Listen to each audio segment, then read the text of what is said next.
This ain't just a channel, this is BBTV. Welcome to What the Fork Wednesday, the stories that make you stop, blink twice, and ask yourself how this is real life. Logic has left the building. Let's begin. Boss be rising, BBTV's igniting, turn the volume up, yeah, the whole world's invited. From the gravel road to the neon dream, she built an empire out of broken wings. Boss be rising, sky ain't even the ceiling when she hits go live, everybody feels it.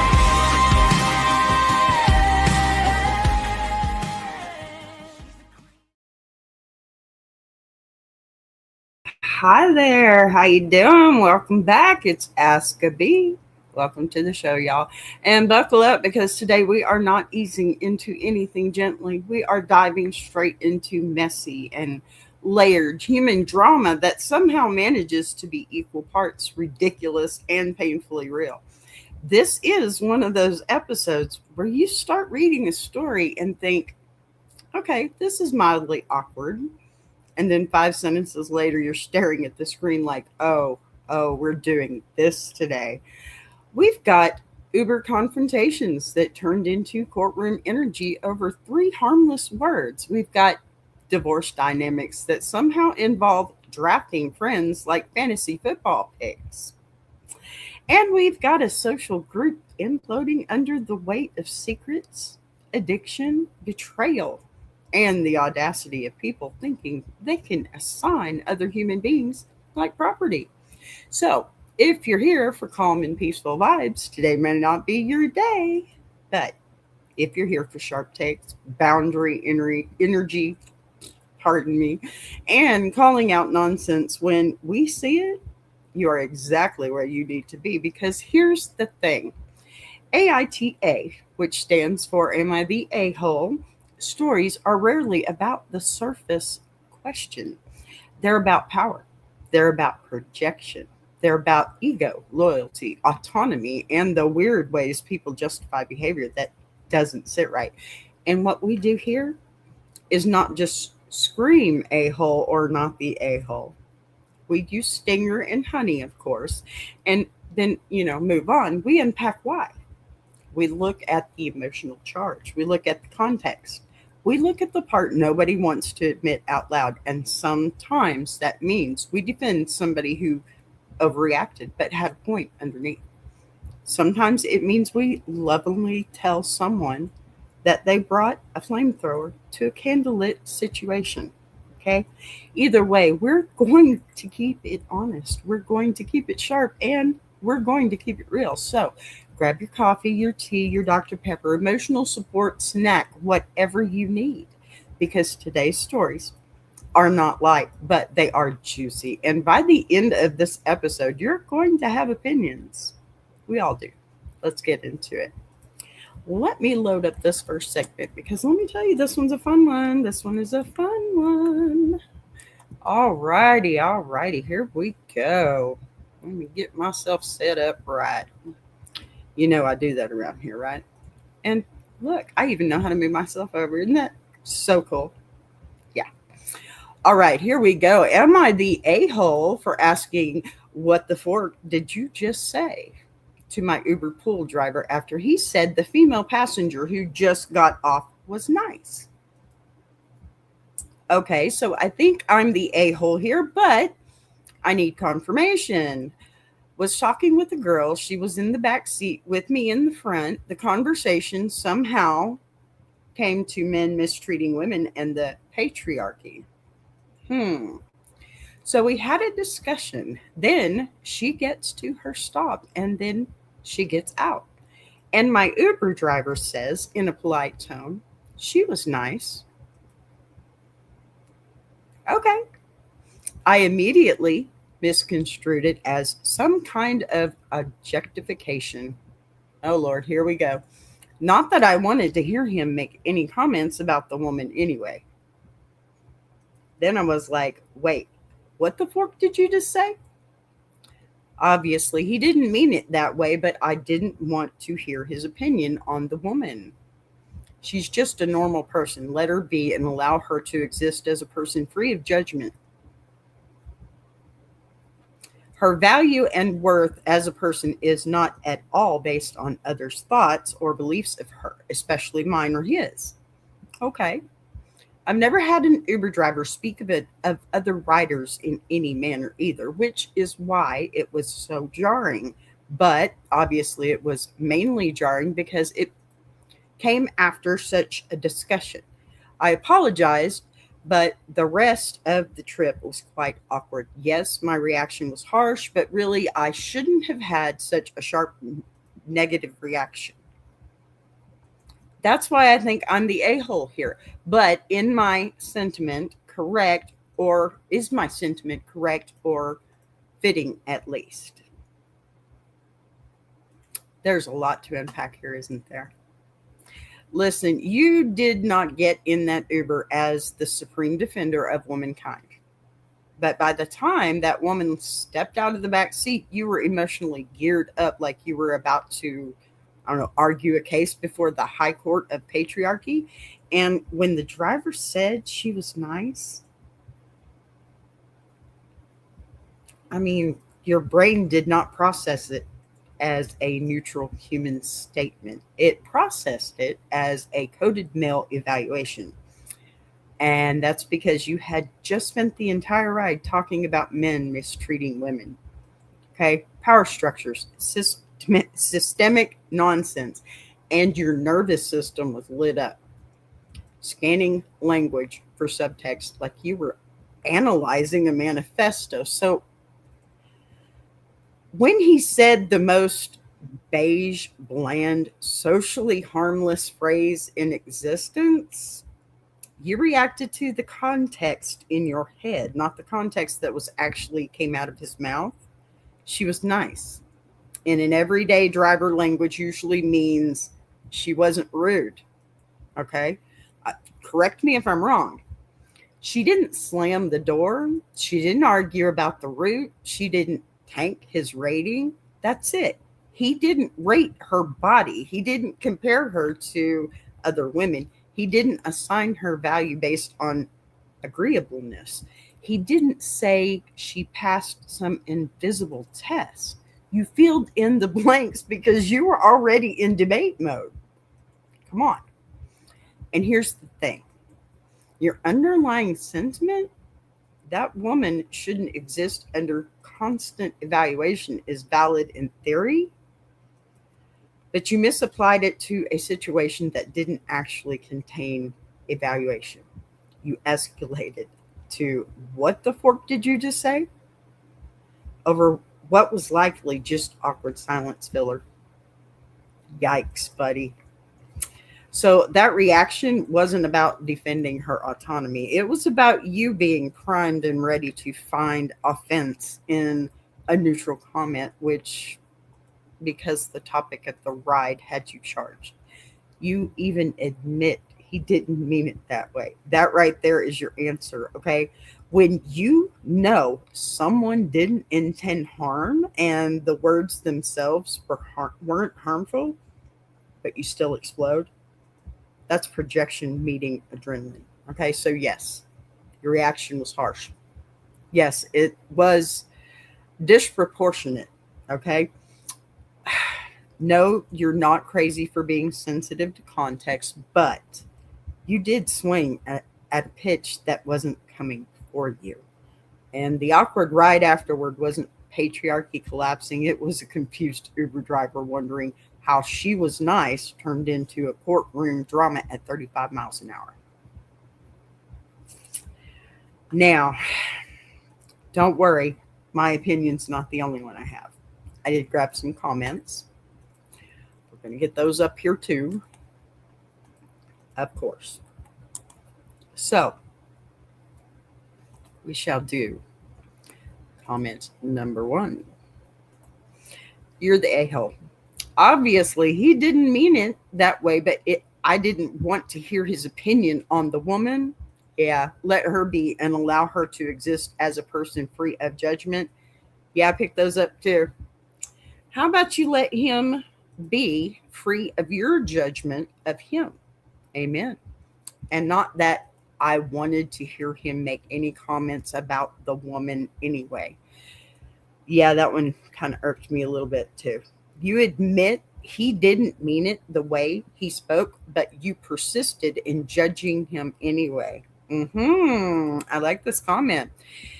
It is you that took the situation, bringing your prejudices. You need to just chill.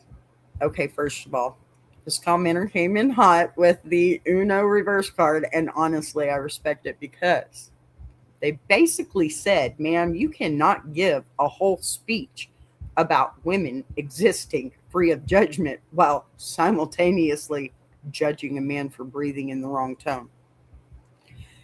You said, let her exist free of judgment. But then the second he made a neutral comment, you slammed down a moral gavel.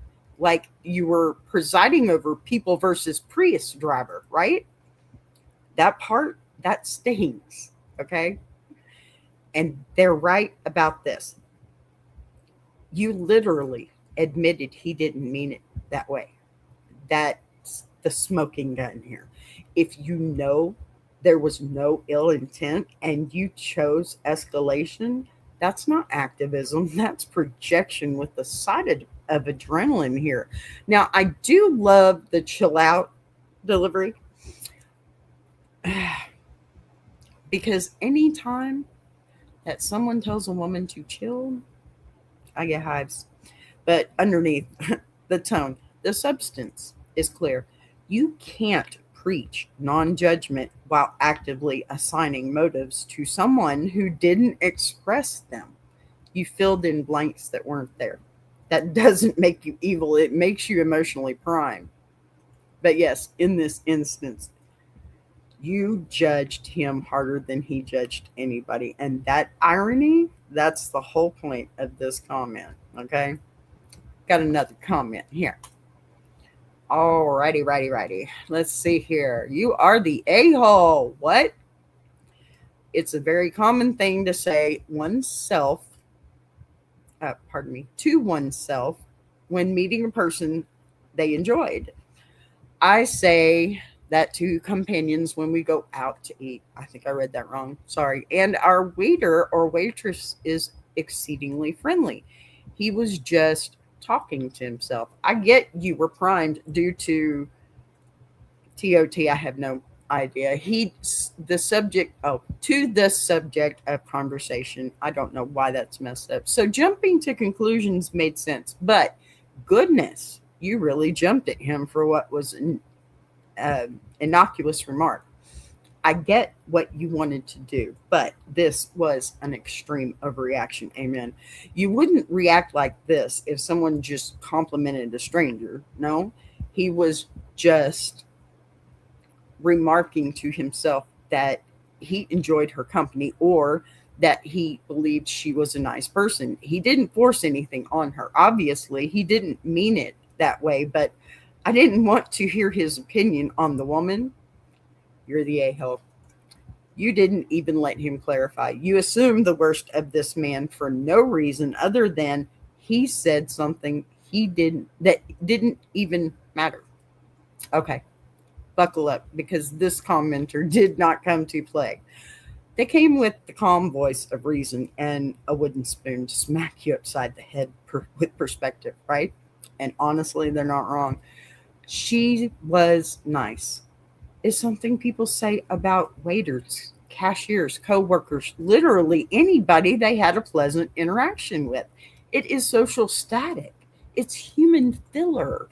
It's not a manifesto. Okay, this is a commenter is basically saying, "Ma'am, he wasn't issuing a verdict on her womanhood. He was narrating his own experience." There's a difference between objectifying someone and privately noting you had a pleasant exchange. He didn't lean out the window and shouted at her. He didn't demand she earn approval or anything, okay? He muttered a neutral observation after someone exited his vehicle. That's not control, that's commentary. And the real dagger here is this. You didn't let him clarify. You didn't pause. You didn't say, what do you mean by that? You went straight to assuming the worst possible interpretation and then reacted to that assumption like it was fact. Really? That's where it tips from passionate to disproportionate.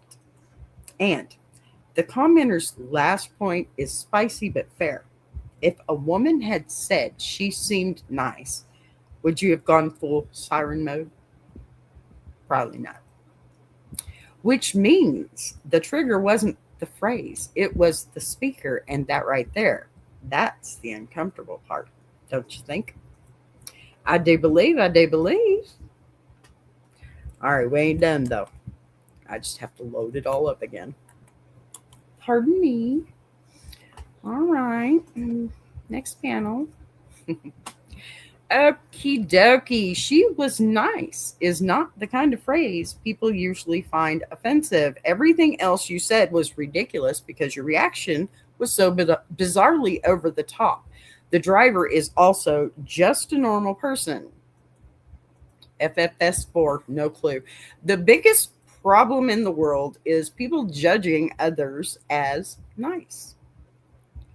Now, let me just add some random words that sound good, but I don't understand. Patriarchy leads to right-wing talking points, which leads to patriarchy. Okay, so there's a few here. Sorry. The conversation somehow came to men mistreating women and the patriarchy, so we had a discussion somehow, just came up out of nowhere. Right?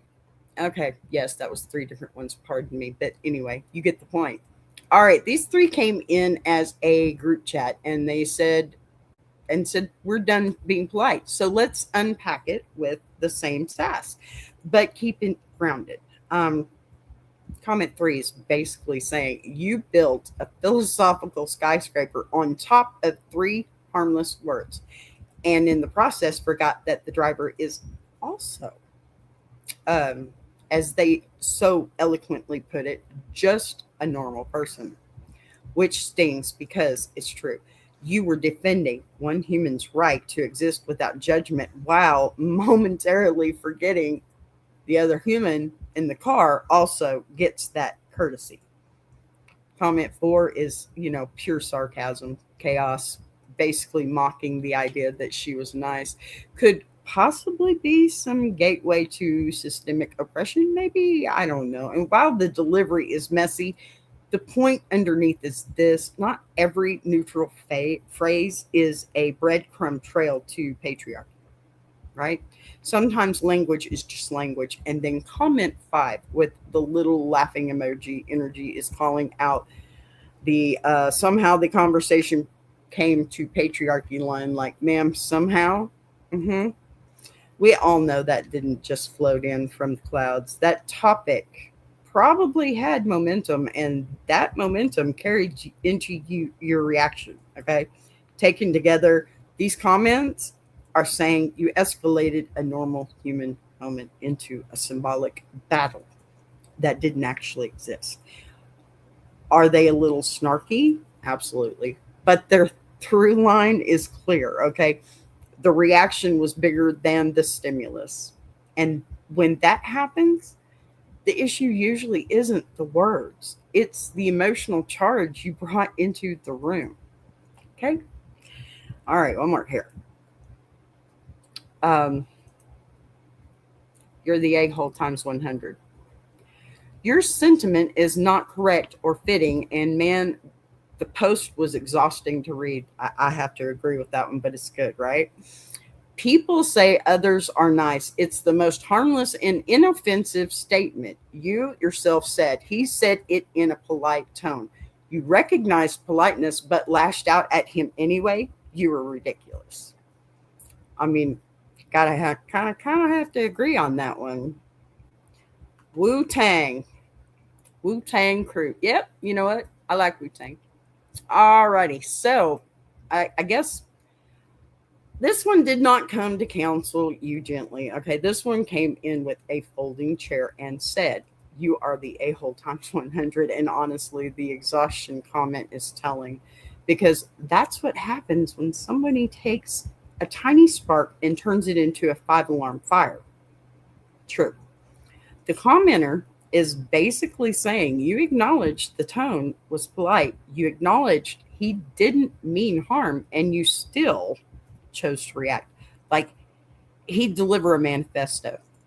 And that disconnect is what makes the whole thing feel dramatic instead of principled. Nice is about as harmless an adjective as it gets. It's beige, it's oatmeal, it's the default setting. And when you recognize the politeness and still lash out, it makes it look less like you were defending a value and more like you were venting energy that was already built up from the conversation before. That's the part that reads ridiculous to them. Not because caring about women's autonomy is ridiculous, but because the scale of your response didn't match the scale of the moment. You can't acknowledge harmless intent and then react as if there was malicious impact. That's the tension they're calling out. And yeah, when the reader feels tired just reading it, it's usually a sign the reaction outweighed the trigger. Yeah, sorry to say, but it's so true. You know it is. Seriously. Listen, y'all, I'm going to take my break just a tad bit early today, but hey, you'll love it. It's my song. Be right back.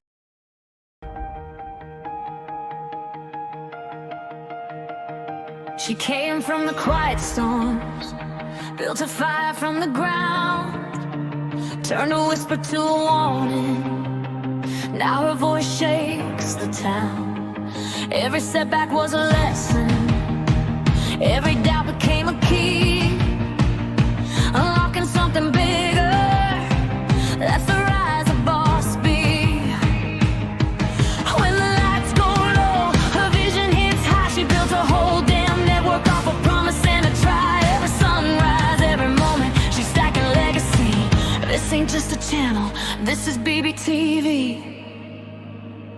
Boss B rising, BBTV's igniting. Turn the volume up, yeah, the whole world's invited. From the gravel road to the neon dream, she built an empire out of broken wings. Boss B rising, sky ain't even the ceiling. When she hits go live, everybody feels it.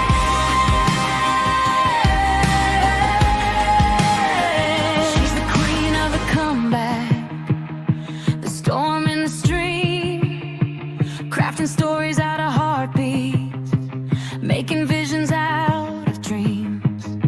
Got thunder in the hustle, got a voice that cuts clean. Every mic she touches turns the power unseen. So let brothers spin the numbers, let the views rise slow or fast. Boss B doesn't measure wins by echoes of the past. This moment is a pivot, this season's history. Bow down to the founder of the BBTV dynasty.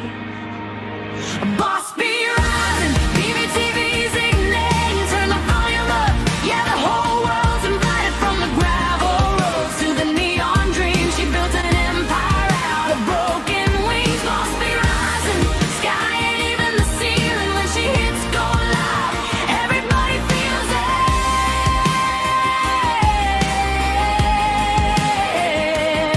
She's got fire in the head, it's got truth in the frame, got a heart that won't retire and a gift you can't name. Every loop, every letter, every dream she sets free, it's a love note to the world sign.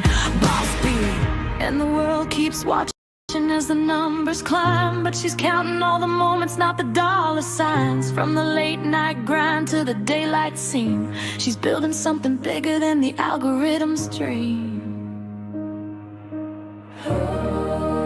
Boss B rising, BBTV shining, her story's rewriting, a legacy in real time. Boss B rising, BBTV's igniting. Turn the volume up, yeah, the whole world's invited. From the gravel roads to the neon dream, she built an empire out of broken wings. Boss B rising, sky ain't even the ceiling. When she hits go live, everybody feels it.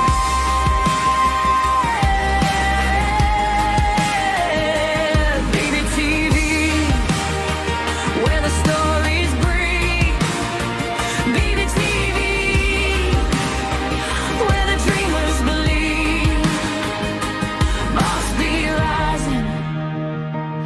watch her take her place.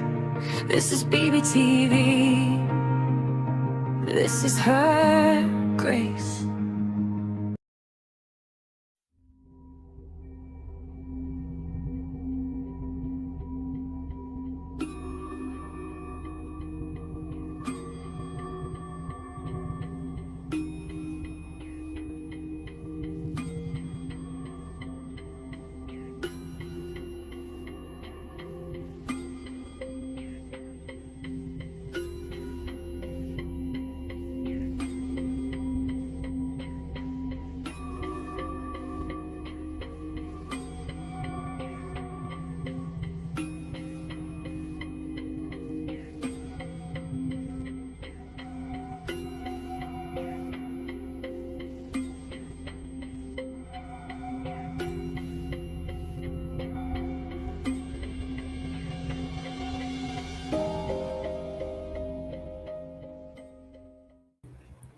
All right, welcome back. It's us again, and we are about to start a whole new story. All right. Am I the a-hole because I won't let friends decide who gets me in their divorce? I, female, had a very good friend, male, John, in high school. He started dating Jane. Yes, I've changed the names. All the same age. In college, I met and married my husband. We all went to the same college and all got along famously. It was really the most ideal thing ever. One night, now 15 years into our friendship and 11 years into my marriage, I hear the phone and my husband is basically flying out the door in the dead of the night. I said, "What the fork is going on?" He says he can't tell me. He's super uncomfortable with this. I see his phone says John. He apologized profusely, says he doesn't know what to do. He can only say he promised not to say and left. I sat up waiting for hours, wondering what the fork was happened. My mind was spinning. Long story short, Jane was cheating on John, doing drugs, and had a hysterectomy behind his back. Oh, this is definitely what the fork Wednesday. John left her and gathered the guys to tell them. I hear a dynamic hitting. Okay. So, husband came home and was surprised I was still there. Apparently, Jane was going to meet with me and the girls, but took drugs and passed out. Messing up the plan to tell everyone equally, I confronted John, saying I was friends with him before Jane, before anyone in the group. Not only that he got my husband to lie to me, unacceptable, he said they agreed Jane could have me in the divorce, so she didn't know what else to do, or he didn't know what else to do. She doesn't have much family and now fewer to no friends. John knows I've lost family members to drug addiction and the lies and hurt that came out of that. Jane has been using drugs, cheating, and hiding it for like 10 years. She admitted to this. Oh, what the fork. John desperately wanted a big family. That's gone. They both knew this is not something I would forgive. Even if I did, it's my choice who I decide to have or not have as friends. I'm not property to split. Amen. So, this one's a little longer, sorry. I let it go because I knew John was devastated. They had been TTC. I don't know what that means. And the whole time it was a lie. My husband and I had a talk. I don't approve, but he thought I'd be getting my own call, that I'd be confused and worried for minutes, not hours. Moving forward, John says I need to be there for Jane. He invites my husband out, but not me. We're also devastated that our whole social group is imploding. My husband went to a few outings to be supportive and to give John time. It's been 6 months and still no invites for me. John has said he has nothing against me in this. Jane came clean and no one in my group is suspected of covering for her, etc. She simply asked for me, and it's the least he could do. The group is divided. Some say I should be there for Jane. I've known her most of my life, and they say she shouldn't start from scratch without any friends after a divorce, rehab, etc. On the secret hysterectomy alone, I just can't respect her anymore. I don't want her as a friend, but I'm the only one she's asked for. Okay, that's kind of tough.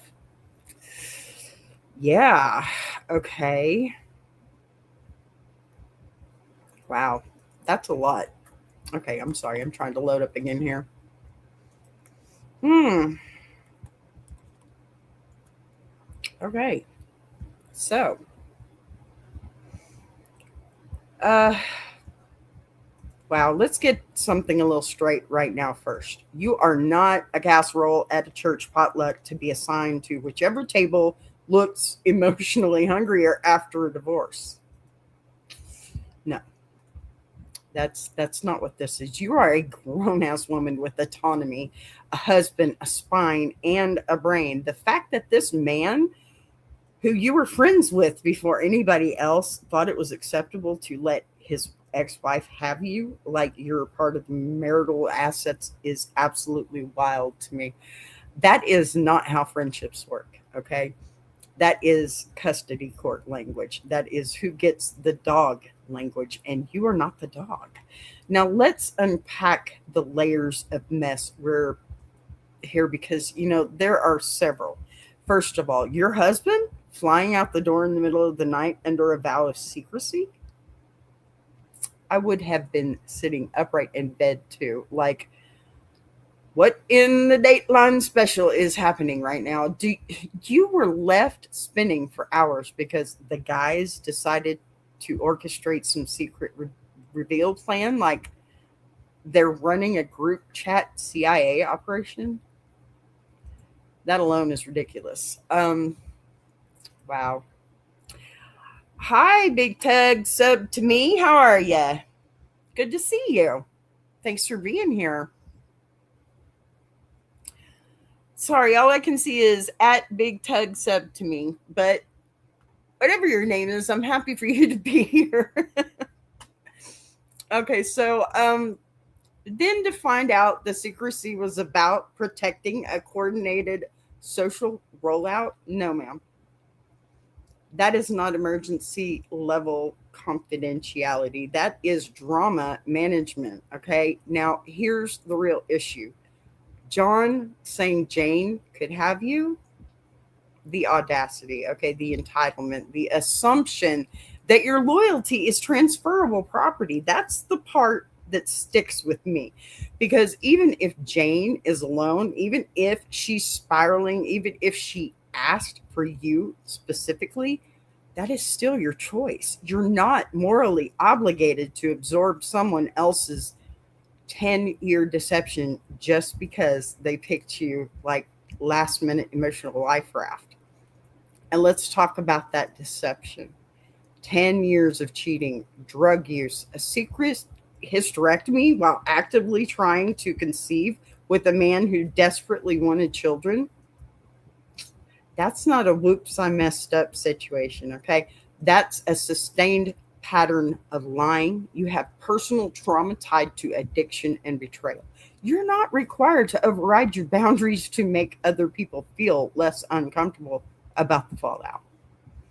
Now, the social group imploding. That's the natural consequence of long term deception, unfortunately. Not your fault, not your burden to fix. The fact that John is inviting your husband but not you for 6 months while claiming he has nothing against you is well, it's also passive aggressive nonsense.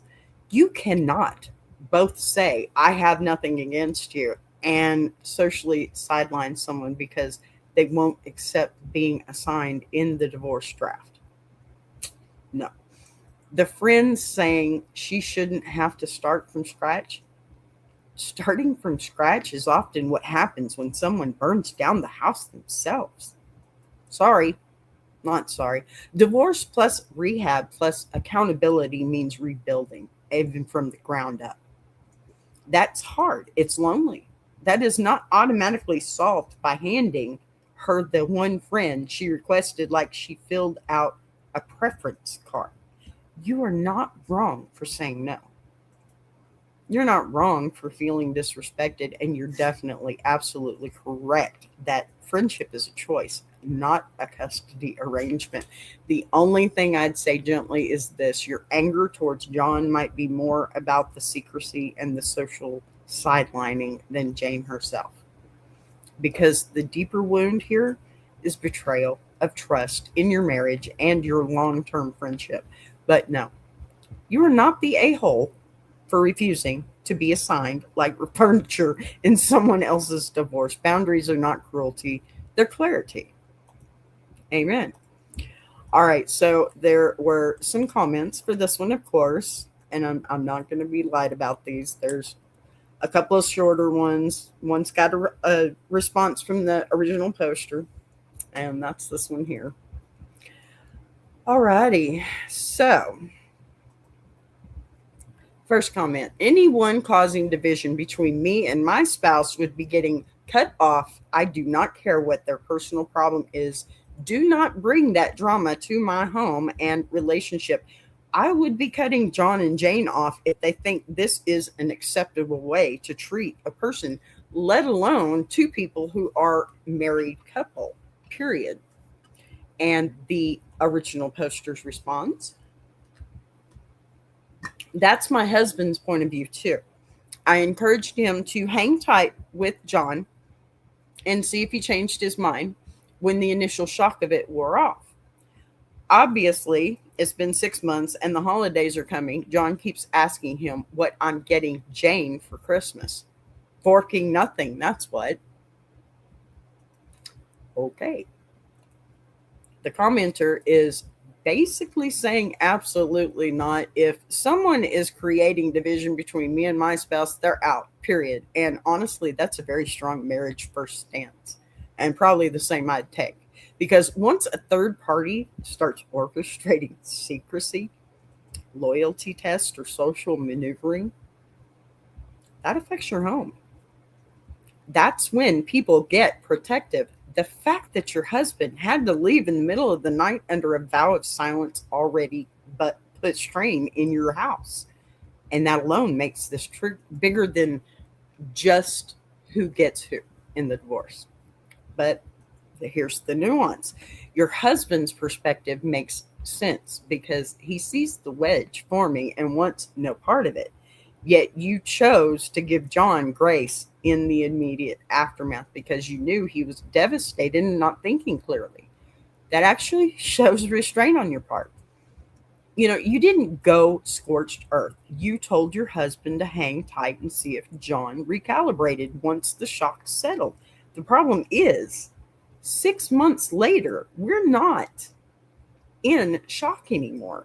We're in pattern territory, and asking your husband what you're getting Jane for Christmas, or I'm sorry, asking your husband what you're getting Jane for Christmas, like you're already agreed to this custody transfer is wild. That's not healing. That's entitlement. Forking nothing isn't petty, okay? It's boundary energy, no matter how you put it. You cannot socially sideline someone for half a year and then expect them to show up with a bow on top like everything's fine. If they wanted unity, they shouldn't have started with division. It's true. Here's another comment. I think it's time that you and your husband stand as a united front. I don't know any husband and wife who would allow this to go on this long. I kind of agree. I can understand supporting your friend, but not at the expense of your own relationship. Amen. People need to understand you're a package deal and can't pick and choose which one of you get. My husband told me to add he would be questioning John why he would think your husband would want you to or be okay with you hanging out with someone like Jane as well. And make sure he knows if the shoe is on the other foot, he would no longer be friends with your husband, period. Man to man, he said. LOL. All right. So this commenter is basically saying enough is enough, right? And I agree. You and your husband need to stop playing polite and start playing unified, because 6 months of this weird social custody arrangement is not shock anymore. It's precedent. And once something becomes precedent, it becomes expectation, right? They're right about one thing, though, one key thing. Married couples are a package deal. You do not get to draft one spouse and bench the other like this is a fantasy football league. Supporting a devastated friend is one thing, but doing it in a way that quietly sidelines your partner is a complete other. And the man to man angle is actually interesting, because from that perspective, why would John assume your husband would be fine with you being reassigned socially to someone whose behavior you fundamentally don't respect? That's not awkward. That's disrespectful to the marriage dynamic. That the point here isn't about punishing John, it's about clarity. If the shoe were on the other foot and your husband was the one being excluded while you were invited out, would John accept that? Probably not. So, this commenter is saying draw the line clearly and together, because if you don't define the boundary, someone else will keep redefining it for you. And we can't have that, right? That's crazy. All right, we do have one last comment on this one. It's a little bit longer, so bear with me. But here we go. Now, all righty. This, how did any woman with seemingly no prior medical history just up and get a forking hysterectomy? I hope I got that one out of there. I don't know if I did. I did not. Forgive me. It's supposed to say forking. My bad. We're adults here, right? Over the last 30 years online, I have read not dozens, but hundreds of accounts from women, probably just on this site, not to mention all the other sites that I have been on during my online, and from the USA, from the UK, from Europe, from every single continent except Antarctica. All of them with serious medical conditions, such as severe endometriosis or ovarian or uterine cancer that they had suffered with for years.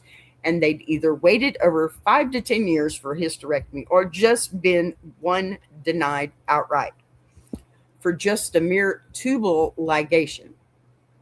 It's very similar, almost impossible to get, with the reasons cited often being the same as for hysterectomies. You're too young. You might want children later for women under 35. And this is true. When they say that, they never want children, but you might change your mind later on. You're too old now. For women over 35, got told this one myself in my early 40s. We need your husband's authorization. If she's single, what if you get married later and your husband wants children? True. This is true. Even what if something happens to your existing children and you want another baby unspoken to replace them? Systemic medical misogyny and racism, of course. I don't know about that part, but it's ever faithful companion that means that the US's already dreadful maternal mortality rates are worse for BIPOC by I don't know what that means. Is known, proven, and studied phenomenon. It's been the subject of peer-reviewed research papers, newspaper articles, books, and excellent John Oliver segment. Every single time, no matter the subreddit, a woman mentions having problems getting a doctor to listen to her and take her seriously, the thread becomes a mega thread full of other women and other AFAB peoples. Similar stories, and this is repeated all over social media, on Twitter, on Facebook, on YouTube, in the comments for that John Oliver video. I've seen it on revelry. I've seen it in the comments for many different articles on the Guardian's website, on forums for board games or books or anywhere people are. Okay, I think basically what we're trying to zero in on something that actually deserves attention here, okay? And I agree to this. And that's why I brought it up here.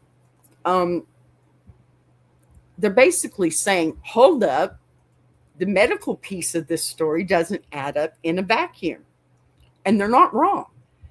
That hysterectomies are notoriously difficult for many women to obtain without severe medical justification, especially in systems where doctors routinely dismiss pain, delay treatment, or require spousal input for reproductive decisions. Listen, when I had my tubes tied, okay, it was after my third child. I thought about it after my second one. My doctor didn't want me to do that. They tell you, some states won't allow you to have a hysterectomy unless it's medically necessary. And even when pardon me, before my hysterectomy, for a full year before that, I was in pain and they wouldn't diagnose me that way. I lived in Texas and it took them a year before they decided there was anything really wrong. I went to Louisiana in the middle of this and the doctor says, "Oh, you have to have a hysterectomy." It was funny how it happened too, because I went in and had laparoscopic surgery. That's where they go in through your belly button, right? And he goes in and he comes back out and he says, "Listen, we've done this surgery and let me tell you it this way. Your uterus, when you press on it, is supposed to be like a grapefruit. It's supposed to bounce back." So I sat there for a few minutes trying to understand what he was trying to tell me. And the only thing that I could come up with, and it was true, okay, was, "Are you trying to tell me that I'm overripe?" Yes, that's what I asked the doctor. Yes, I did. I asked him that. And after we both stopped laughing for about 20 minutes, yes, that was the whole thing. And I had to have a hysterectomy. This was after my third child. I'd already had my tubes tied. It was a couple of years after. Okay? Listen, medically, I had to have that done. It wasn't a choice. I had my tubes tied already. That's reversible. Hysterectomies are not. And it has to be a medical decision. And if she did, I mean, did she go over the border? What's the deal here? How did this happen? The examples, okay? Being told you're too young, too old, you might change your mind. What if future husband wants kids? That's documented. That's studied. That's real. And systemic medical misogyny absolutely exists. But here's where we have to separate two lanes. The reality of institutional barriers and the reality of this specific marriage. Just because many women struggle for years to get reproductive care does not automatically mean Jane's situation was impossible or fabricated. Access varies by doctor, region, financial means, private versus public, and whether she framed the procedure as medically necessary or elective. It is entirely possible she found a provider willing to do it, especially if she had underlying issues. She disclosed privately. The real betrayal in this story isn't whether the hysterectomy was medically hard to obtain, though, okay? It's that she concealed it while actively participating with a partner, okay, who desperately wanted children. That's the moral fracture here. Whether the system is biased or inconsistent does not excuse the deception, and the broader conversation about reproductive autonomy cuts both ways.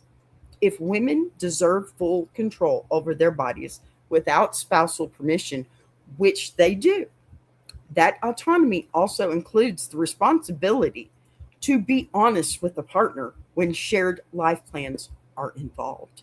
You cannot fight for bodily autonomy and then weaponize secrecy inside of a marriage built on a mutual goal of children. So while the commenter is absolutely right that the medical system often fails women and that misogyny in healthcare is well documented, that systemic reality does not erase the personal accountability piece here. The outrage over the access is valid in general. It just doesn't absolve 10 years of lying in this specific relationship. And I think that's probably all I'm going to say about that, because I'm a little upset about that one right now. I mean, can you imagine being lied to? And I believe TTC is they were going through some fertility. Okay. That right there is why boundaries will always make some people uncomfortable. Because the second you stop being assignable, usable, or emotionally convenient, somebody is going to call you selfish. But here's what we learned today. Context matters, reaction scale matters, and autonomy matters. Whether it's snapping at an Uber driver because you were emotionally primed, or refusing to be drafted like property in someone else's divorce. The real theme underneath all of this is ownership. Ownership of your reactions. And what do I say? Don't react. Ownership of your friendships. Ownership of your marriage, and definitely ownership of your boundaries. You can care deeply about women's autonomy and still admit when you're overreacting. You can support a devastated friend and still refuse to be socially reassigned. Like part of the furniture, okay? We're not doing that. And you can absolutely say no without explaining yourself in exhaustion. If something feels off, you get to pause. If someone disrespects your marriage dynamic, you get to correct it. If your reaction was bigger than the moment, you get to own that too.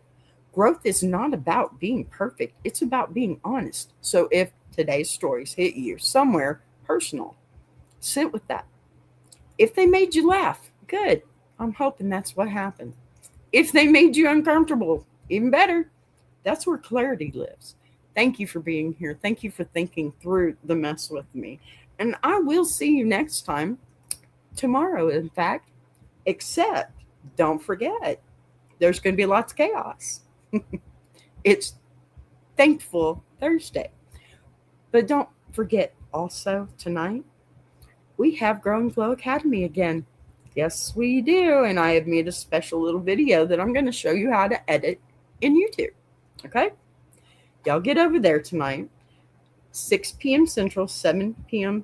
Eastern time on the Iron Sharpening Iron universe or on BBTV. You can watch it from either place. I encourage you to go see both. Okay? Both channels, we are rocking it, and we have a lot of good stuff to share with you. So, next time, I shall see you soon.